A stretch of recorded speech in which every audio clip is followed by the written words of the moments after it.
Oi pessoal, tudo bem? Espero que vocês estejam bem. Nesse vídeo eu vou falar com os nonos anos, com o nono ano A e B. Nós vamos continuar os conteúdos, né? E eu vou falar um pouquinho sobre o módulo 3 da apostila, a Primeira República no Brasil, nem tão pública. Tô aqui com a apostila de vocês, essa daqui, ó. E a gente vai falar um pouquinho sobre isso hoje, tá bom? Nós começamos o módulo vendo os motivos, o que ocorreu no Brasil, para que a monarquia se tornasse uma coisa obsoleta, não moderna, e quais as insatisfações do povo brasileiro para com a monarquia do Dom Pedro II, governo de Dom Pedro, né? Então, se a gente começar a observar, já na página 179, já vou começar já direto, espero que vocês entendam. Quem não entender, pausa o vídeo, volta, tá bom? E depois a gente tira as dúvidas no encontro online. Eu começo aqui na página 179, falando de alguns pontos importantes no século XIX que vão meio que afetar o governo do Dom Pedro II. Primeiro ponto, a questão da abolição da escravidão. Nós tínhamos aqui no Brasil um grande parceiro econômico, que era a Inglaterra. A Inglaterra era um super parceiro econômico do Brasil, desde lá da independência, desde a vinda da família real. E chega um momento que a Inglaterra começa a pressionar o governo brasileiro a abolir a escravidão. Por quê? A escravidão não era vantajosa economicamente para os negócios da Inglaterra aqui no Brasil. Escravizados não tinham salário, então já que eles não tinham salário, como que eles iam comprar os produtos ingleses manufaturados? Não tinha como. Então a Inglaterra tinha o desejo de fazer com que a escravidão acabasse aqui no Brasil. Só que o Dom Pedro II, durante o seu governo, ele tinha uma parceria forte com os cafeicultores. E os cafeicultores não desejavam nem um pouco que a escravidão acabasse. Porque se a escravidão acabasse, eles iam utilizar que mão de obra nas fazendas, né? Eles ainda tinham uma ideia de usar mão de obra imigrante, mas pagariam caro na mão de obra. Achavam que os escravos eram muito mais produtivos do que os imigrantes, então tinha uma certa questão aí que a imigração não era defendida por todos os cafeicultores. Mesmo com aquela ideia antiga de embranquecimento, de trazer imigrantes para cá para tornar o Brasil um país branco e etc. Mesmo assim, alguns cafeicultores, principalmente do Vale do Paraíba, eram completamente contra o fim da escravidão, porque eles achavam que tinham que ser indenizados pelos seus escravizados, que eles perderam e etc. Isso vai ser um ponto que vai fazer com que o governo do Dom Pedro II fique instável, perca um pouco da estabilidade das parcerias dos apoiadores. Outro ponto, né, é no caso de quando a Lei Áurea é assinada propriamente em 1888 pela Princesa Isabel, e isso vai gerar, né, no Brasil uma super insatisfação, todos os cafeicultores, a elite, as oligarquias agroexportadoras aqui no Brasil vão achar que o Dom Pedro II estava fazendo coisa errada. E outro ponto importante que vai fazer com que o Dom Pedro perca o apoio, principalmente dos militares, vai ser a Guerra do Paraguai, que ela foi muito longa, custosa para o Brasil. A Guerra do Paraguai vai de 1864 até 1870, então é bastante tempo. Ela custa muito dinheiro para o Brasil, isso acaba gerando uma crise econômica aqui. Soldados que vão para a guerra, muitos tiveram como promessa, caso vencessem a guerra, que os salários fossem aumentados, que eles poderiam ter direitos políticos, cargos políticos, e mesmo vencendo a guerra, o Brasil não cumpre com as suas promessas para o exército. E sabemos que ter o exército contra o líder político não é uma coisa muito positiva, porque o exército é o que garante a ordem, e é o que garantiria a ordem e a estabilidade do governo. Então, Dom Pedro II falhou nesse momento com os militares, que vão gerar uma extrema, enorme oposição ao Dom Pedro. Na página 180, a gente tem umas fotos mostrando mais ou menos qual era a situação do país nessa época. Então a gente tem aqui o café sendo transportado do Vale do Paraíba, que eram os principais, vão ser opositores ao Dom Pedro II. A gente tem aqui a inauguração da Estrada de Ferro. O Brasil estava se modernizando aos poucos, né? Aqui os imigrantes chegando, que é parte do que eu estava contando para vocês. Alguns cafeicultores vão defender a imigração. Isso aqui também vai gerar, mais para frente, vários movimentos. Esses imigrantes no Brasil vão se manifestar, fazer greves, trazer ideias revolucionárias para o país. Aqui embaixo, uma missa campal para celebrar a abolição em 1888, coisa que vai ser muito celebrada no Brasil por vários grupos abolicionistas, jornalistas, profissionais liberais, pessoas que queriam a abolição, queriam o fim da escravidão. Mulheres também, muitas mulheres abolicionistas que defendiam a abolição, a república, o sufrágio universal, o direito de votar, se candidatar. Então vai ser um movimento bem grande no Brasil. Então, como vocês sabem, todos esses motivos vão levar ao fim do governo do Dom Pedro II. Ele vai receber uma carta do exército dizendo para ele deixar o poder. Ele vai sofrer um golpe, né? Porque é um golpe militar no Brasil. A nossa república, ela nasce com um golpe militar. É interessante lembrar que a palavra república, ela significa coisa pública. É uma palavra em latim. Então, república é uma coisa do povo. Porém, no Brasil, o povo não vai participar da república. A república, ela vai ocorrer por meio de um golpe civil-militar. Quando eu digo civil-militar, porque a população, a elite, as oligarquias, elas vão apoiar os militares nesse golpe, nesse movimento. Tanto que o módulo ele já começa dizendo isso, né? A Primeira República no Brasil nem tão pública, então nem tão do povo assim. Na página 181 a gente começa a falar sobre isso, né? Então no dia 15 de novembro, o feriado que a gente gosta de curtir, de 1889, o Brasil se torna, de fato, uma república, é proclamada a república no Brasil. É proclamada pelos militares e tem como líder do governo provisório porque não seria durante muito tempo um governo de militares. O líder foi o Marechal Deodoro da Fonseca, né? Vocês conhecem, a gente tem até uma estação aqui em São Paulo em homenagem a ele, né? A esse evento, que é a estação Deodoro da Fonseca, que fica na linha vermelha. Marechal Deodoro, o nome da estação, isso mesmo.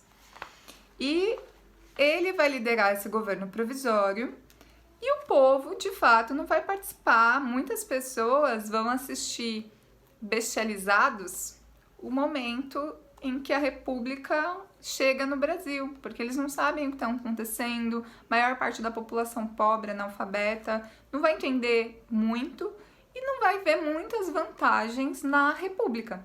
Enquanto muitos grupos da elite desejavam a república, o povo em si não vai se sentir tão atraído por essa ideia, não vai sentir que eles vão ganhar muitas coisas. Mesmo que a população apoie o fim da monarquia, achando que terão o direito de votar, se candidatar e de ter seus representantes na política, não vai ser bem isso que vai acontecer e as pessoas vão perceber logo, né, que a república não vai ser tão pública.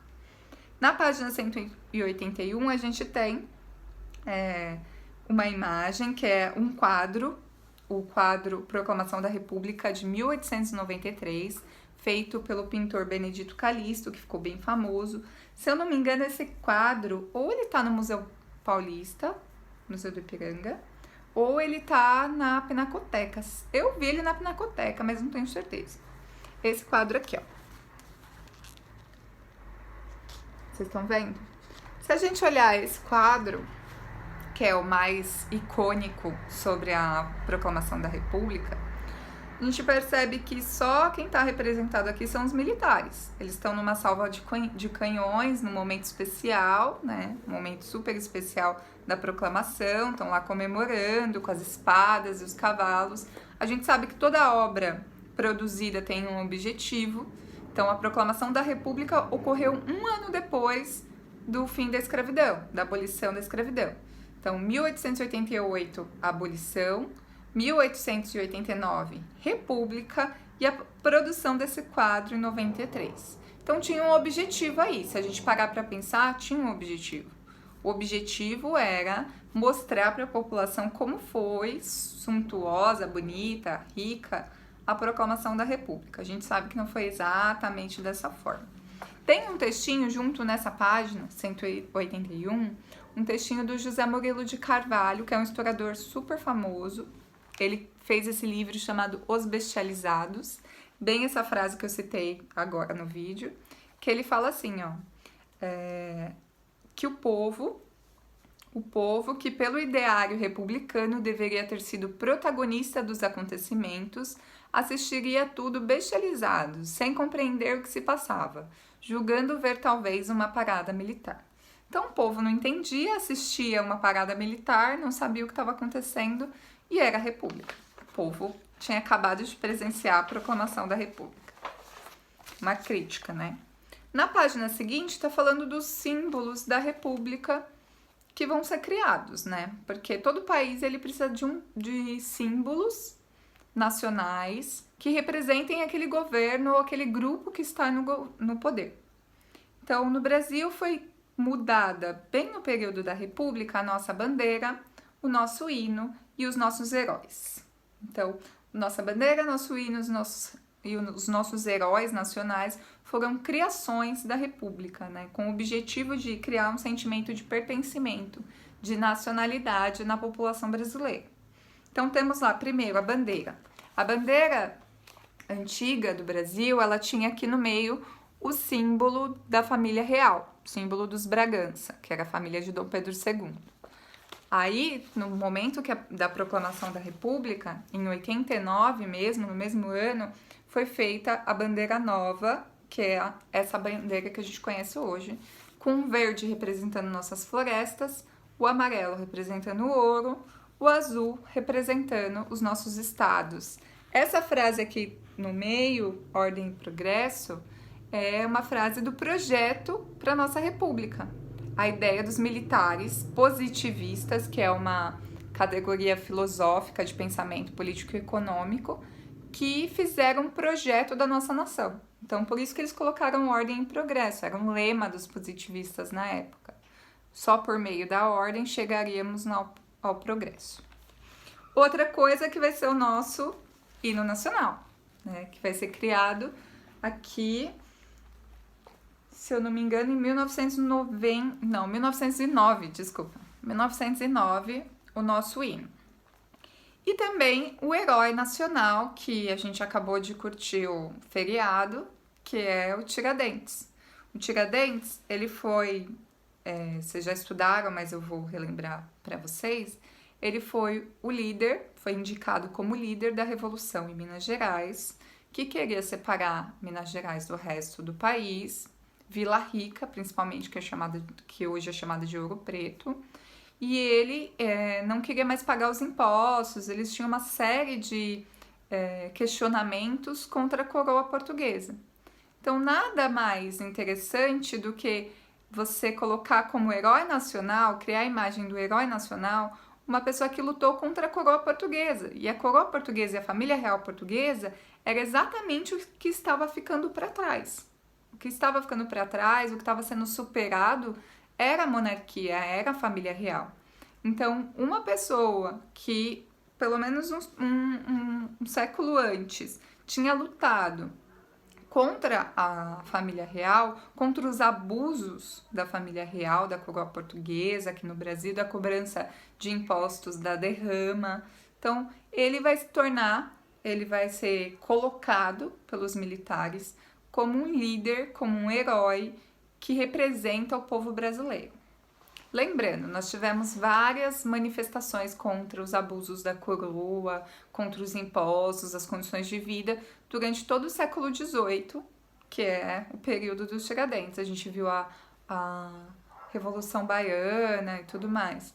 Mas ele era um herói branco, ele era um homem de Minas Gerais, a região do Ouro. Então ele foi escolhido como um projeto de herói. É interessante pensar isso, né?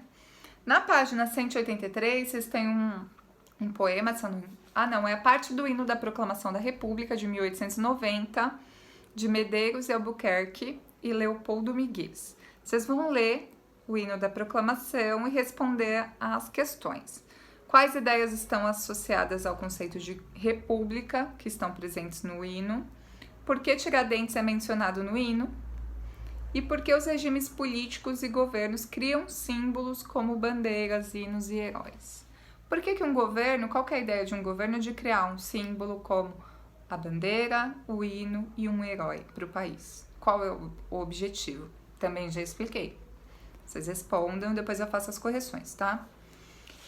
Já que foi criado um novo governo, um novo sistema político, república, um novo governante, o Marechal Deodoro da Fonseca, hino, bandeira e um herói, nada mais interessante e importante do que mudar as leis do país. Nós somos um país que tivemos 6 constituições. 6. E a primeira Constituição foi feita logo depois da independência, né? A Constituição de 1824.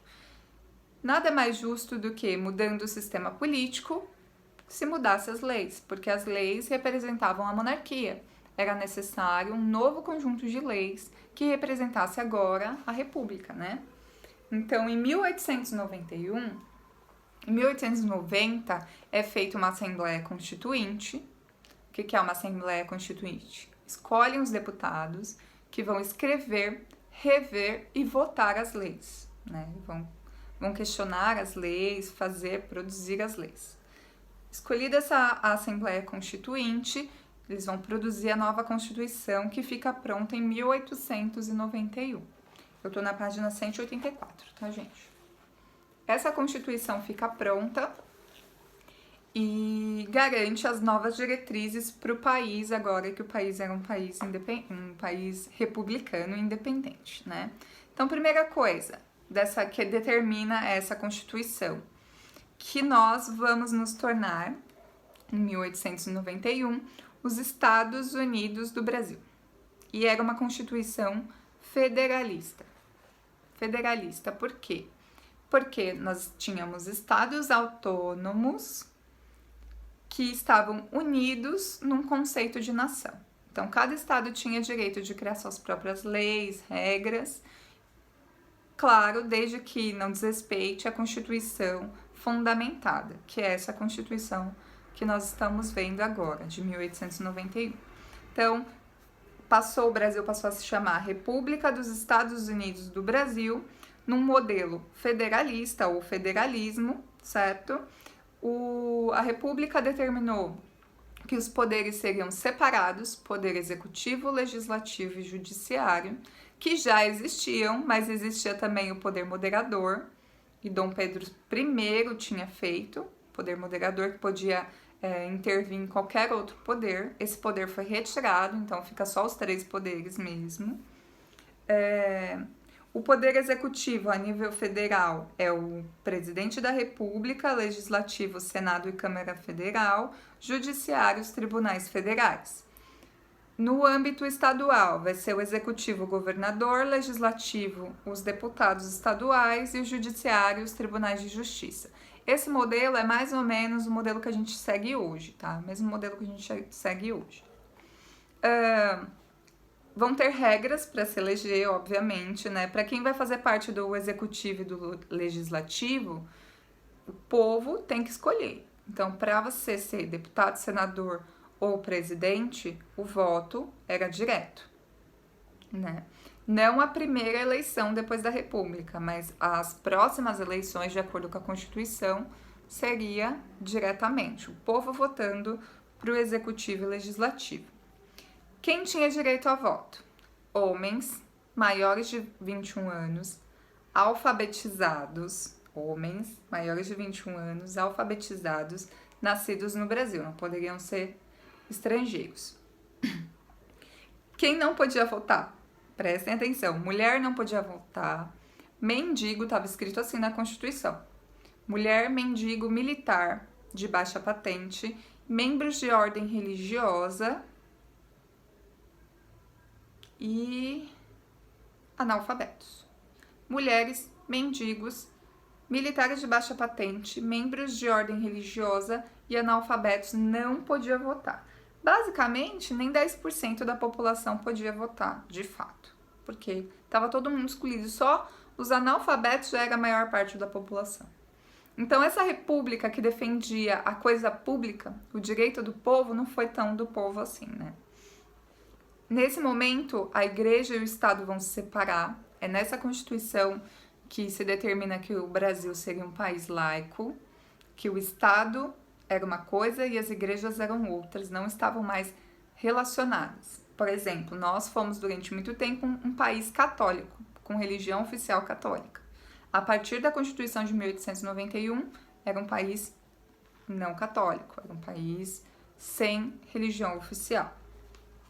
A liberdade de culto e a liberdade de reunião vai ser garantida nessa Constituição, e também o habeas corpus, que é a ideia de um julgamento, a pessoa poder esperar o julgamento em liberdade para que não haja tortura, para que não haja que ninguém infrinja os direitos humanos, que a pessoa não seja presa injustamente, que é a base da democracia. Na página 185 a gente segue falando que foi o subtítulo é República da Espada. Por que República da Espada? Porque os primeiros anos da nossa república foi marcada por governos de militares, né? Então a gente teve o Marechal Deodoro da Fonseca e o Floriano Peixoto, né, que eram pessoas envolvidas com os militares. Nesse período, a partir da Constituição de 1891, vai ter a primeira eleição. Essa eleição vai ser uma eleição indireta. A primeira eleição seria indireta, e aí a partir da primeira, depois dos 4 anos cumpridos, porque já eram 4 anos, teria as novas eleições, que seriam diretamente escolhidos, o povo escolheria os presidentes, o presidente e o vice. Porém, na primeira foi indireta e quem ganha a eleição escolhida pelos deputados foi o Deodoro da Fonseca, que deixa o título de marechal e se torna só Deodoro da Fonseca.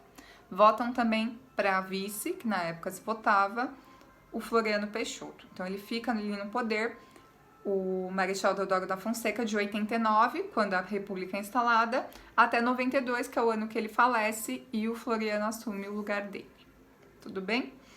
Lembrando que esses primeiros anos a gente vai ver uma república chamada de República dos Cafeicultores.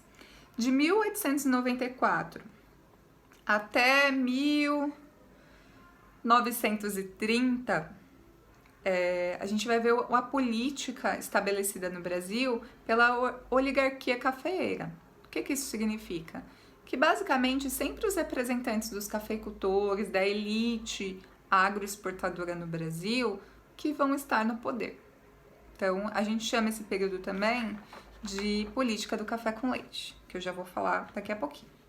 Na página 186, estamos falando também um pouquinho sobre o desenvolvimento do resto do país. A gente fala muito sobre Minas, Rio de Janeiro e São Paulo. O resto do país parece que fica à parte, né, que fica esquecido, mas não foi bem assim.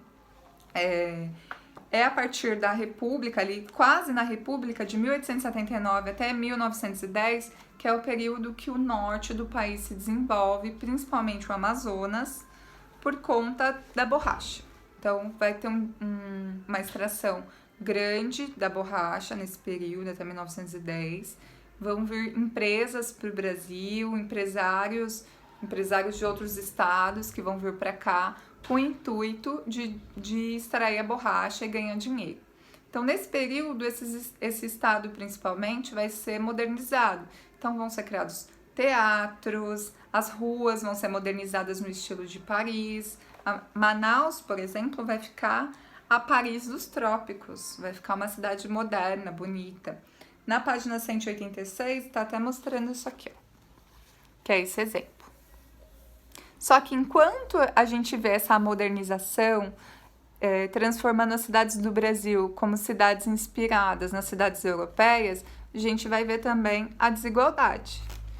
Enquanto pessoas estão se modernizando, ganhando dinheiro com a borracha, outras passavam fome, trabalhavam nos seringais sem nenhuma condição de trabalho, de moradia, de alimentação. Essa é a realidade do Brasil. República não tão pública, né?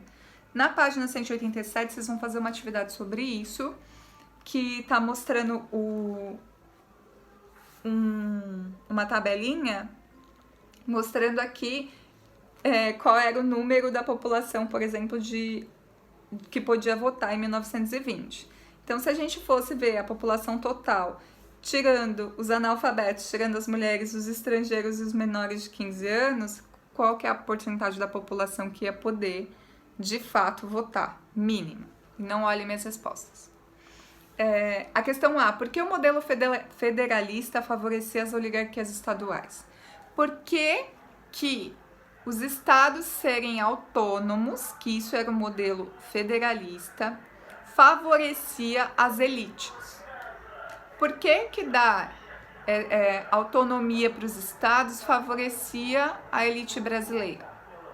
Nossa, gente, tô aqui gravando o vídeo e tá igual na aula que eu tenho com vocês de manhã, né? Que o cara passa com carro e passa falando do sorvete, dos ovos. Difícil, né? Difícil. Se na sala de aula é difícil, imagina aqui. Depois eu tento cortar, ou talvez não, porque é engraçado. Na questão B. Em um dos seus capítulos, a Constituição de 1891 registrava que todos são iguais perante a lei. Considerando os dados dessa tabela e da Constituição, essa ideia foi colocada em prática? Todos são iguais perante a lei, de acordo com a Constituição de 1891? Então, vocês vão responder, tá? Ainda nessa página, na página seguinte, tá falando um pouquinho da política dos governadores. Para esse vídeo não ficar tão longo, eu vou falar de forma breve e qualquer dúvida eu tiro com vocês no encontro no próximo vídeo, tá bom? Então, o que era a política dos governadores? Existia o intuito de fazer com que o presidente, o governador e os deputados fossem do mesmo grupo político, mesmo grupo de interesses. Por quê?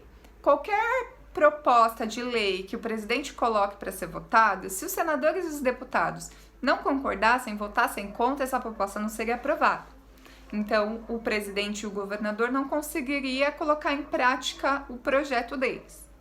Então, qual que era a ideia? Os governadores queriam que os deputados que fossem eleitos fossem deputados alinhados com o presidente e com ele, governador. Para isso, eles vão utilizar a ajuda dos coronéis. Quem são os coronéis? Os coronéis eram pessoas latifundiárias, ricos, pessoas do campo, que tinham terras vastas, enormes, que praticamente comandavam territórios muito importantes, muito grandes, e que tinham um poder, meio que um poder político, um poder socioeconômico nas suas regiões. O que esses coronéis faziam? Eles não eram coronéis do exército, tá? Não é isso. Eles eram chamados de coronéis pelo poder que eles tinham. Então, eles controlavam pessoas que trabalhavam para eles, que necessitavam das terras deles de alguma forma, né? Trabalhava na terra, que eram apadrinhadas por esse coronel. Esse coronel meio que controlava o voto das pessoas para que elas votassem, de fato, no deputado que o coronel tinha uma aliança. Então, o coronel, ele controlava a população para votar nos deputados corretos que ele apoiava, que estavam de acordo com o governador e com o presidente. Isso era a política dos governadores. E quando um deputado que fosse eleito não fosse de apoio, um deputado que apoiasse o governador ele podia estabelecer a comissão verificadora de poderes. Ou seja, ele pedia apoio do presidente e o presidente concedia esse apoio, abrindo uma comissão verificadora de poderes, impedindo a posse daquele deputado. Então, era um trabalho conjunto, os coronéis controlando o voto das pessoas, né, controlando ali as pessoas que eram apadrinhadas, ele trocava favores em troca do voto, ele fazia um favor para a pessoa em troca do voto. Essa pessoa votava nos deputados que ele queria, que eram os deputados que apoiavam o projeto do governador, que era aliado ao coronel, e do presidente, que era aliado ao governador. Era um projeto bem estabelecido. E como que o coronel conseguia fazer isso, e os deputados, e o governador, e o presidente? Porque o voto não era secreto, não era, e uma parcela muito pequena da população podia votar. E, obviamente, ocorria manipulação dos votos e tudo mais. Então, como o voto não era secreto, o coronel, ele falava, eu vou te dar, sei lá, um pedaço de ter um emprego para alguém da sua família em troca de você votar no deputado que eu quero. Só que aí, quando o cara saía da eleição, ele saía com um canhotinho de quem ele votou, como ele votou. E aí o coronel conseguia controlar de fato o voto. Isso ocorreu durante alguns bons anos da Primeira República, essa forma de manipulação das eleições. As eleições não eram muito vantajosas para a população, mas era muito vantajosa para os políticos, porque era muito fácil de se manipular. E nesse período, como vocês bem sabem, a política que estava estabelecida era a política do café com leite. Ocorria não bem um revezamento, mas sempre estavam no poder, na presidência do nosso país, presidentes que representavam São Paulo e a elite cafeeira, e presidentes que representavam Minas Gerais, a elite agroexportadora, que exportava gado, leite, etc. Ou seja, essa elite estava no poder. Não era um revezamento, mas sempre estava São Paulo e Minas Gerais na presidência do nosso país. E os outros estados que tinham suas próprias elites se sentiam meio que de fora disso. E a gente vai ver isso nos próximos episódios, como isso vai se desenrolar aqui no Brasil. Que essas outras elites vão ficar cansadas, vão começar a questionar esse poder de São Paulo e Minas no Brasil. Tanto que, em um momento, em 1904, vai ocorrer o Convênio de Taubaté. Vai ter um problema, uma crise econômica aqui no Brasil. Essa crise vai chegar principalmente para o café, muito forte. O café vai começar a não ser vendido, não tem gente comprando café.